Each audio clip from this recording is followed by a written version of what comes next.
Welcome to Karen Stories, where the wildest Karen encounters unfold.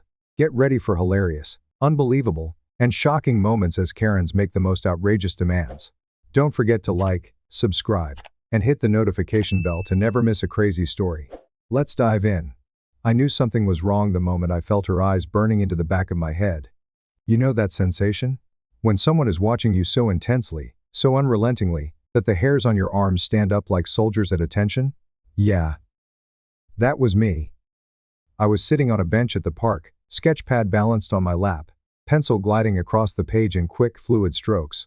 My headphones were in, but the music had long since faded into background noise. I was in the zone, lost in the lines and shadows of the drawing taking form before me. It was just another quiet afternoon until she arrived. At first, I ignored it. People glance at each other all the time, right? No big deal. Maybe she was just waiting for someone, or looking for a free bench.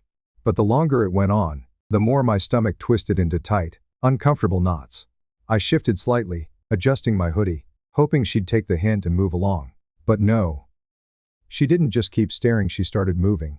Through the edge of my vision, I saw her approach. Purposeful strides. Arms crossed. That distinct air of self-importance that made every molecule in my body brace for impact. I didn't even have time to pause my music before she was standing in front of me, her shadow casting an unwanted presence over my sketchpad. "You," she said, voice dripping with that signature blend of hostility and feigned politeness. "What do you think you're doing?" I blinked up at her, yanking out one earbud. "Excuse me." Her eyes narrowed, scanning me like she was trying to decide what crime to accuse me of. "You've been sitting here for too long," she declared, as if she was the park's self-appointed timekeeper. "You keep looking around, acting suspicious." I stared at her, my brain short-circuiting from the sheer absurdity of the statement.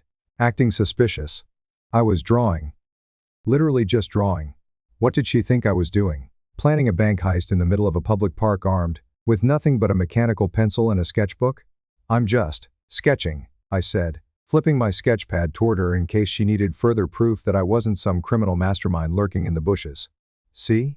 She barely glanced at the page before huffing, shaking her head like I was trying to sell her some elaborate lie. "I don't care what you claim to be doing. I've been watching you, and you're behaving very strangely. People like you," she paused, lips curling like she was about to say something nasty before reconsidering, "make others uncomfortable." There it was. The moment the words left her mouth, my stomach dropped like a stone into deep water. "I think this boy is up to something. Someone call security."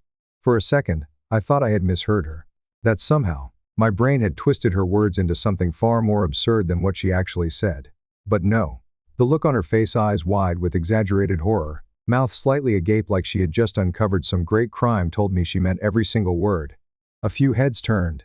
A man jogging past slowed down, glancing in our direction. A mother walking with her toddler frowned but kept moving. Nobody stepped in. Nobody asked what was happening. It was just me, a 12-year-old kid, and this raging storm of a woman who had decided I was a threat. "Stop," I said, my voice rising in desperation. "I'm not doing anything wrong. Give me back my sketchbook." I lunged for it, but she jerked it away like a schoolteacher withholding a toy from a misbehaving student. The motion made me stumble forward, nearly tripping over my own feet. My pulse pounded in my ears. She gasped, actually gasped, and took a dramatic step back, one hand clutching her chest. "Did you just try to grab that from me?" she shrieked. "You little delinquent. How dare you?" I could feel heat rising in my face, my fists trembling at my sides. "It's mine," I shouted, trying so hard to keep my voice steady. But the anger and panic twisted it into something shakier than I wanted. "You stole it from me." But she wasn't listening. She was already turning, waving her free hand frantically, as if she were stranded on an island and signaling for rescue. "Security," she screeched again, her voice piercing through the park like a siren. "Help. This suspicious kid is harassing me, harassing her." I could hardly breathe. I could hardly think. My mind screamed at me to do something, to defend myself, to make her see how ridiculous she sounded.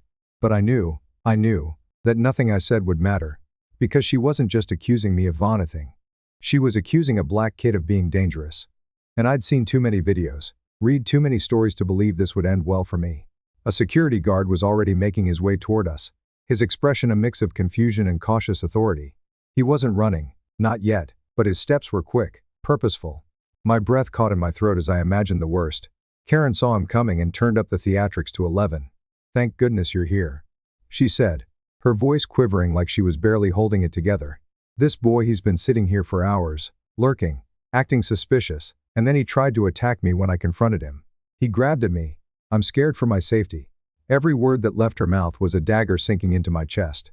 The security guard, a tall man with a neatly pressed uniform and a radio strapped to his shoulder, looked between the two of us, his eyes landing on me with that unreadable, assessing gaze that made my skin prickle. His hand hovered near the radio, ready to escalate the situation if he had to. I swallowed hard, forcing myself to take slow breaths. If I freaked out, if I yelled, if I moved the wrong way, I knew exactly how this could play out. I didn't do anything, I said, my voice calmer than I felt. She took my sketchbook. I was just drawing. Karen let out a loud, exaggerated scoff. Oh, please. Just drawing? She flapped the sketchbook in the air, as if it were a piece of damning evidence. Who sits in a park for hours drawing like some kind of stalker? The security guard frowned. Ma'am, what exactly did he do? I just told you. She snapped, her cheeks flushing red. He was watching people, writing things down, acting all shifty. And when I tried to check what he was doing, he attacked me. I wanted to scream. How could someone lie so easily? How could she twist reality so effortlessly and have people actually listen? I clenched my jaw. I didn't attack her. The security guard sighed, rubbing his temple like he already regretted getting involved. All right, he said, let's all calm down. But Karen wasn't done. She turned to the small group of bystanders who had stopped to watch, throwing her hands up like some tragic victim of injustice. This is what's wrong with the world today. Kids think they can do whatever they want, intimidate good people, and get away with it. The crowd murmured, shifting uncomfortably. Some of them had probably seen what actually happened. None of them spoke up. "Ma'am," the security guard said, firmer this time. "Did the boy physically harm you?" Karen opened her mouth then hesitated, like she realized she was one lie away from crossing a line she couldn't come back from. "Well, no, but he was aggressive. He scared me. Look at him. He's all worked up." Of course I was worked up. She'd just accused me of being a criminal for sitting on a bench and drawing. The security guard exhaled, then turned to me. "Do you have a parent or guardian nearby?" My stomach sank. "No," I muttered. "I live down the street." Karen pounced on that. "See? He's alone. No supervision, no accountability. Who knows what he was really planning?" Something inside me cracked. I clenched my fists, blinking hard against the sting in my eyes. I refused to let her see me cry. The security guard glanced at my sketchbook. "Can I see it?" I hesitated. Every instinct told me not to hand it over, not because I had anything to hide, but because it felt like a violation. Like I had to prove my innocence for something I never should have been accused of in the first place. But I also knew this was my only way out. Slowly, I nodded. The security guard reached for the sketchbook, still clutched in Karen's greedy hands. She hesitated, her grip tightening. "But, ma'am," he said sharply. "Give me the book." For the first time, she looked nervous. And in that moment, a sliver of hope flickered in my chest. Because maybe, just maybe, the truth was finally about to come out. Karen's fingers tightened around my sketchbook, her knuckles turning white. She hesitated just long enough for a fresh wave of panic to rise in my chest. I wasn't sure what she was going to do next. But I knew one thing: she didn't want to let that book go.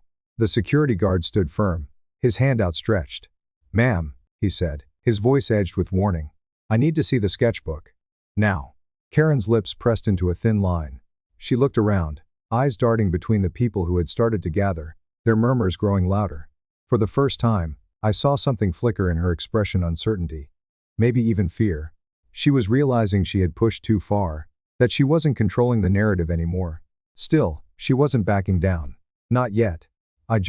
She started, clutching the book to her chest like it was a classified document. "I just want to make sure there's nothing inappropriate in here. We don't know what he's been writing. It could be something disturbing. I mean, look at him." And there it was. That final, desperate attempt to turn the tide. Look at him. I felt it like a slap to the face. She wasn't just implying that I was dangerous. She was telling everyone that I was inherently suspicious. That there was something wrong with me. With the way I looked. With the way I existed in this space. Heat flooded my face. My whole body felt like it was vibrating with frustration and something deeper, something colder. Something I couldn't name. Then, out of nowhere, another voice cut through the tension. "Hold up, hold up, hold up." The crowd shifted. Heads turned. And suddenly, she was there. A woman in her late 40s, dark skin glowing under the afternoon sun. Dressed in a crisp blue blazer, and a pair of jeans that looked expensive. She walked with a kind of effortless confidence, heels clicking against the pavement as she pushed through the small crowd.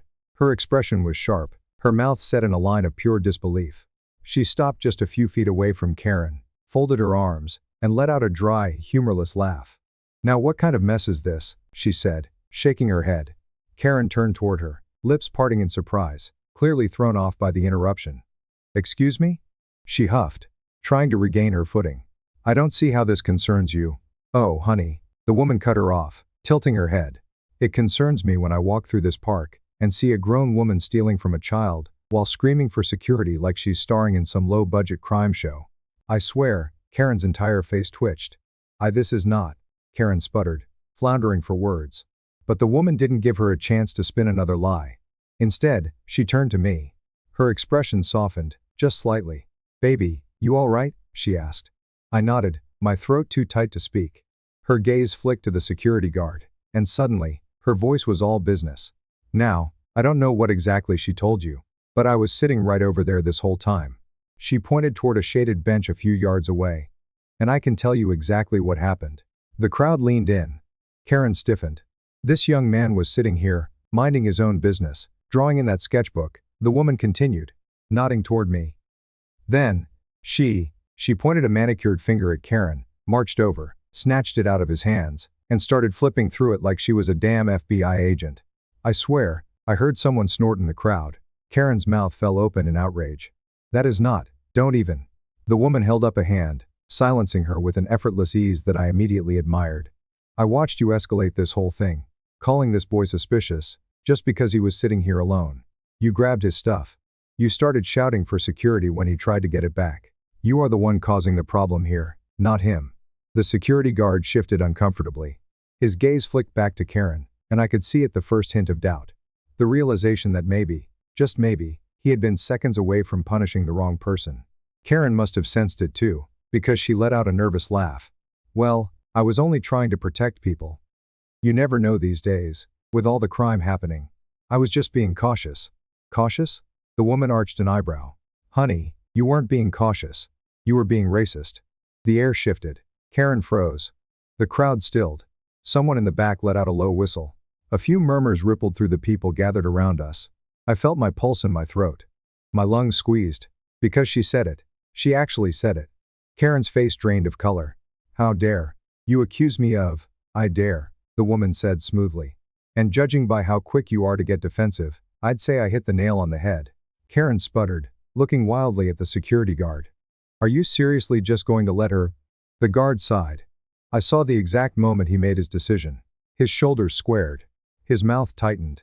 And when he turned to face Karen, the authority was back in his voice. "Ma'am, I think you should return the sketchbook," he said. Karen flushed deep red. For a moment, I thought she was going to refuse, dig her heels in, keep fighting. But she must have realized the tide had turned, because her fingers twitched around my sketchbook. Then slowly, reluctantly, she held it out. I snatched it back, clutching it so tightly my fingers ached. Karen let out a bitter scoff. "Unbelievable," she muttered under her breath, shaking her head like she was the victim in all this. "This is exactly what's wrong with the world. Keep talking, and I'll call the cops myself." The woman in blue didn't even raise her voice, but the weight behind her words made Karen clamp. Her mouth shut so fast I almost laughed. Almost. Because even though I'd won, even though my sketchbook was back in my hands, even though Karen had finally been put in her place, I still couldn't shake the feeling that if the right person hadn't spoken up for me, things could have ended very, very differently. I held my sketchbook tight against my chest, my fingers pressing so hard into the cover that my knuckles ached. My breath was still uneven, my heart still hammering like a warning drum in my ears. But at least I had it back. At least it was mine again. Karen, on the other hand, was fuming. She stood there, her arms crossed so tight I thought she might snap in half. Her lips curled in a twisted mixture of fury and humiliation. She kept glancing around, as if searching for someone, anyone, to take her side. But the small crowd that had gathered around us? They weren't on her side anymore. The woman in blue, the one who had stood up for me, gave her a slow, unimpressed look and shook her head. "You should really learn when to let something go. Honey, you're embarrassing yourself." Karen's face turned an alarming shade of red. "This is insane," she spat. "This is reverse discrimination. You're all ganging up on me just because I was trying to protect people. You don't know what kids like him are capable of." My stomach clenched. The words hit like a slap. Kids like me. The security guard let out a long breath, clearly done with this whole situation. Ma'am, he said, his tone sharper now. You need to stop. He pointed to the cameras mounted on the nearby light posts. This entire area is under surveillance. You know what that means? We can pull the footage. We can see exactly what happened. Karen's mouth slammed shut. I swear, I could hear her thoughts scrambling trying to figure out her next move. Her last move. Would you like me to call for the footage? The guard pressed. Because I'll be happy to review it with the authorities. The crowd stirred at that, whispers rippling through them. Karen's whole body stiffened, her nails digging into her arms. I watched as the realization settled into her. She had lost. There was no twisting this, no manipulating her way out. She had backed herself into a corner and, for once, there was no way for her to claw her way out. But then, she did something that made my skin crawl. She took a deep breath, smoothed her expression, and forced a smile. A tight, artificial, chillingly calm smile. You know what? She said lightly, her voice suddenly sweet, like she hadn't just been shouting about how dangerous I apparently was. I think there's been a big misunderstanding. The switch was instant. One moment, she was foaming at the mouth. The next she was playing the innocent, well-meaning citizen who had just misread the situation. The sheer performance of it made my skin itch. A misunderstanding, the woman in blue repeated, deadpan. After all that? Karen let out a small, fake-sounding laugh, waving a hand like she was brushing the entire thing away. I just got a little carried away, she said. You know how it is, with all the things happening in the news. I was just worried for everyone's safety. She turned to me then, looked me right in the eyes, and gave me a patronizing smile. I'm sorry if I scared you, sweetheart. I didn't mean anything by it. I felt my entire body go rigid. I had never been so angry in my life. She was backtracking. She was trying to rewrite the story. In her version, she hadn't been aggressive. She hadn't accused me of being a criminal. She hadn't stolen my sketchbook and screamed for security like I was some kind of public menace. No, she was just a concerned citizen who made an honest mistake. The worst part? I could already tell that some people in the crowd were buying it. They were nodding, some of them exchanging glances like, well, maybe she really did overreact, but she's apologizing now, so let's all just move on. But I wasn't about to let that happen. I squared my shoulders, forcing my voice to stay steady even as my pulse roared in my ears. You didn't get carried away, I said. You grabbed my stuff. You called me suspicious. You screamed for security and made people think I was a criminal, when all I was doing was sitting on a bench and drawing. Her eye twitched, her fake smile straining at the edges. I said I was sorry, she said, her voice just a touch colder now. No, I shot back. You're not sorry. You're just sorry you got caught. A few people in the crowd murmured in agreement. Karen's smile dropped completely. The security guard cleared his throat. "Ma'am, I think it's time for you to leave." Karen froze. "Excuse me? You've caused enough trouble today," he said firmly. "I suggest you go before we actually do check that footage." She stood there for a long moment, her jaw clenched so tightly, I thought she might break a tooth. And then, with a huff, she spun on her heel and stormed off, muttering something under her breath that I was sure wasn't an apology. I watched her go, my body still locked in tension. The woman in blue let out a slow exhale, shaking her head. Lord, these people. She turned to me, her expression softening. You okay, baby? I nodded, though I wasn't sure if it was true. Because even though she had left, even though I had my sketchbook back, even though I had stood my ground, I knew this wasn't the last time something like this would happen. I knew there would be more Karens. More accusations. More moments like this where I'd be forced to prove I wasn't something I never was to begin with. But at least this time, I hadn't been alone. At least this time, someone had spoken up. And maybe, just maybe, next time, even more people would. I watched her storm off, her heels clicking against the pavement like tiny gunshots. Her muttering barely audible, but thick with resentment. Even in defeat, even when she had been forced to return what was mine, she still clung to her self-righteous indignation like a shield. In her mind, she was still the victim. The crowd began to disperse, people exchanging quiet glances before going about their day. Some looked at me, maybe realizing for the first time what had actually happened, how easily things could have spiraled into something worse. Most didn't say anything. Except for her. The woman in blue exhaled sharply and turned back to me, her expression softening. You all right, baby? I nodded stiffly, but my grip on my sketchbook was still tight, my fingers pressing into the worn leather cover. My heart hadn't caught up yet. still hammering against my ribs, still making my whole body feel like it was buzzing. "I'm fine," I lied. She studied me for a moment, her eyes sharp but kind, like she could see right through the layers of frustration, of anger, of something deeper that I couldn't quite name. "No, you're not," she said simply. "And that's okay."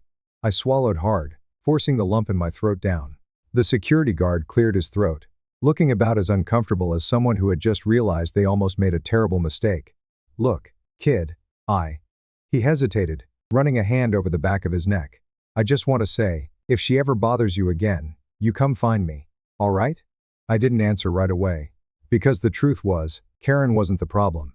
She wasn't the first person who had looked at me and seen something to fear. She wasn't the first to assume I was guilty, just for existing in a space she didn't think I belonged in. And I knew, deep down, she wouldn't be the last. But she had been exposed. And that was something. "Yeah," I finally said. "Okay." He gave me a stiff nod before walking off, probably eager to forget this whole thing ever happened. I didn't blame him. I wished I could forget too. The woman in blue, though, she wasn't in a hurry to leave. She tilted her head, looking at me in a way that made my skin prickle, not because it was uncomfortable, but because it was real. "You keep drawing," she said. "Don't you let nobody make you feel like you don't belong." I blinked. That was the closest anyone had come to saying the thing that had been twisting inside my chest this whole time. I nodded. This time, I meant it. She patted my shoulder lightly, then walked away, her heels clicking in a much calmer rhythm than Karen's had. Purposeful, confident, unapologetic. I sat back down on my bench, flipping my sketchbook open, tracing the lines I had drawn before everything spiraled into chaos. The pencil marks were still there, unchanged, just as I had left them. Mine. I let out a slow breath, pressing the tip of my pencil against the page. My hands weren't steady yet, my chest still tight, but I forced myself to keep going. Because no matter how many Karens were out there, no matter how many people looked at me and saw something to fear, I wasn't going anywhere.